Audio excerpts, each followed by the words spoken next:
Wizard of the Wood, Chapter 9. How to Prove Yourself. Nervous? The feeling of being on edge? Was this what Rylir was feeling? Was that what was churning his insides and keeping him alert to every move the giant sorceress made? This was the first time since meeting her that he felt truly uneasy in her presence. Her hesitation and inability to answer his question was beyond out of character for her. It made him question everything. It made him question her. Was she actually better at disguising her intentions than he thought? Or, giving her the benefit of the doubt, maybe she actually didn't know. She knew everything, except for this. Why? And why wasn't she more curious as to why she didn't know? Did she not want to know the answer? There were way too many questions going through his head all at once, but Rylir, for one reason or another, felt reluctant to leave her. He was curious about the Wizard of the Wood, but he was also terrified that she wasn't everything he thought she was. There had to be a reason, Essie taught him that. So, through his unease, he decided to stay.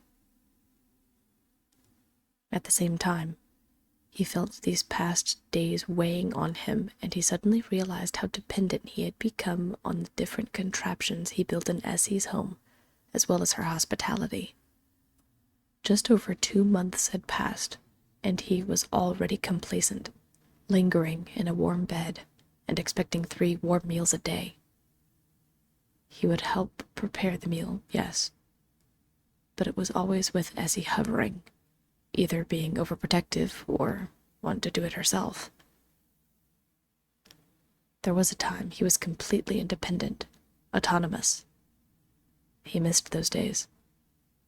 Granted, he didn't miss the cold, but he did miss moving in an environment that didn't leave him completely winded. The climb from one shelf to the next sometimes felt like a death-defying act, but at least he was capable of accomplishing it. He would rather be winded than carried around like a pet rabbit, which was how he felt every time Essie decided to expedite the process by carrying him. She meant it as an aid, a thoughtful assistance, but it was happening more frequently since he asked her about the jars. It was decided. He was going to be more assertive and insist on doing more himself.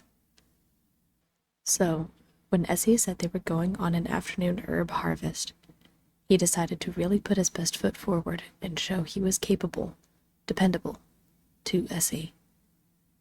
Maybe if he showed she didn't have to worry about him so much, maybe she would feel comfortable easing up and trusting him with her history and the things she knew. Packed and ready before she had a chance to wake him, Rylir practically stood at attention on the shelf when Essie put away her writing supplies and finished pulling on her heavy cloak. Her ice shard-like eyes spotted him in an instant, and her head tilted curiously. "Good morning. I'm ready when you are," he greeted. Essie immediately stared at him suspiciously, but it was only to disguise her astonishment at seeing Rylir prepared to leave before her. She cleared her throat and extended her hand for him to climb onto. "You're up early," she remarked, sounding pleased. Rylir nodded and let his nerves dissipate as he stepped onto her palm, once again bracing himself against the pad of her thumb. "You sound surprised," teased Rylir.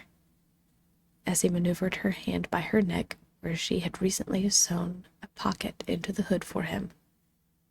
He grasped the fabric and bounced on his toe before half jumping, half launching himself into the interior hood pocket.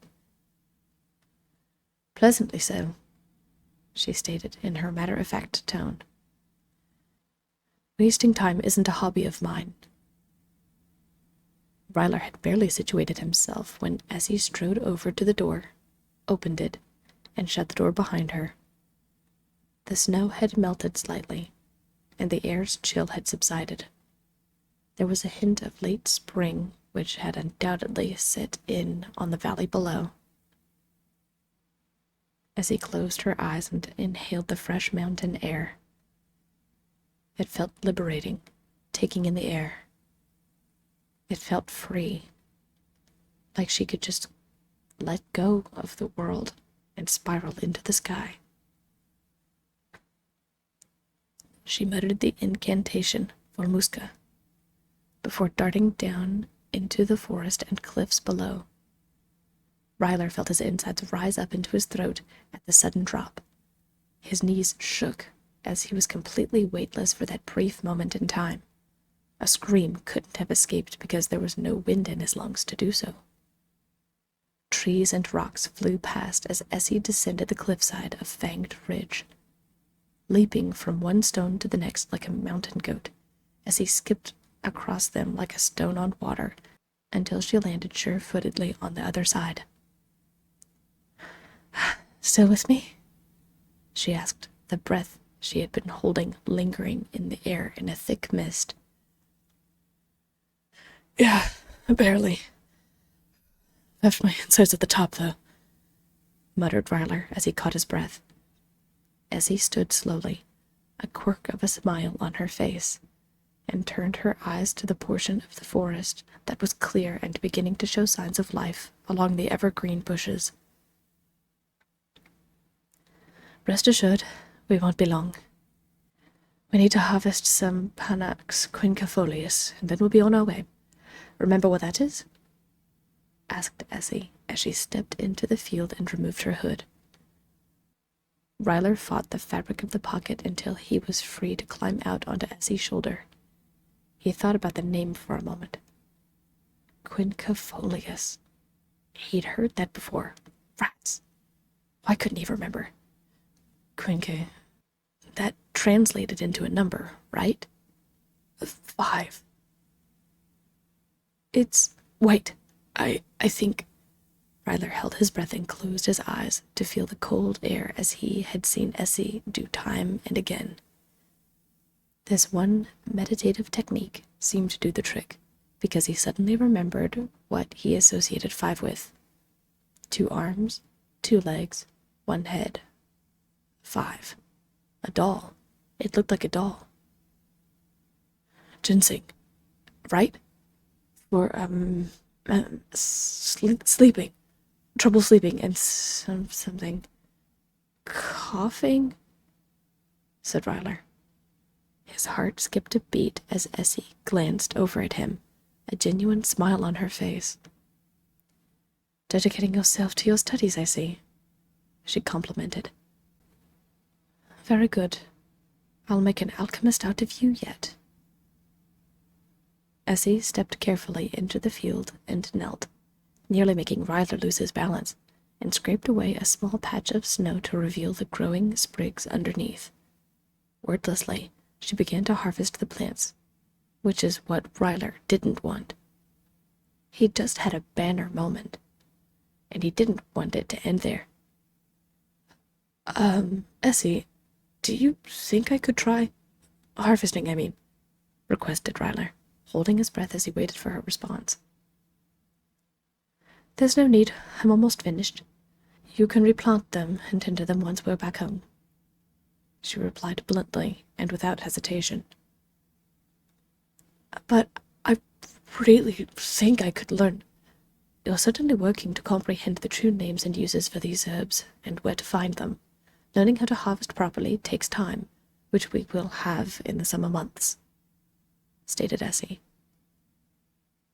Rylir bit his lip and peered over the edge of her shoulder. It was a long way down, and it made him weak in the knees to think about jumping. But if he was going to make an impression and be more assertive, then he would have to bend some of the invisible rules tying him down. He knelt carefully on Essie's shoulder and fished out a rope he had brought from Essie's home, and quickly anchored his line to the edge of the pocket with a hook he'd created from a sharpened prong from a gardening tool Essie didn't use anymore. With a daring hope, he grasped the line and slipped off of Essie's shoulder, belaying down faster than he would have liked.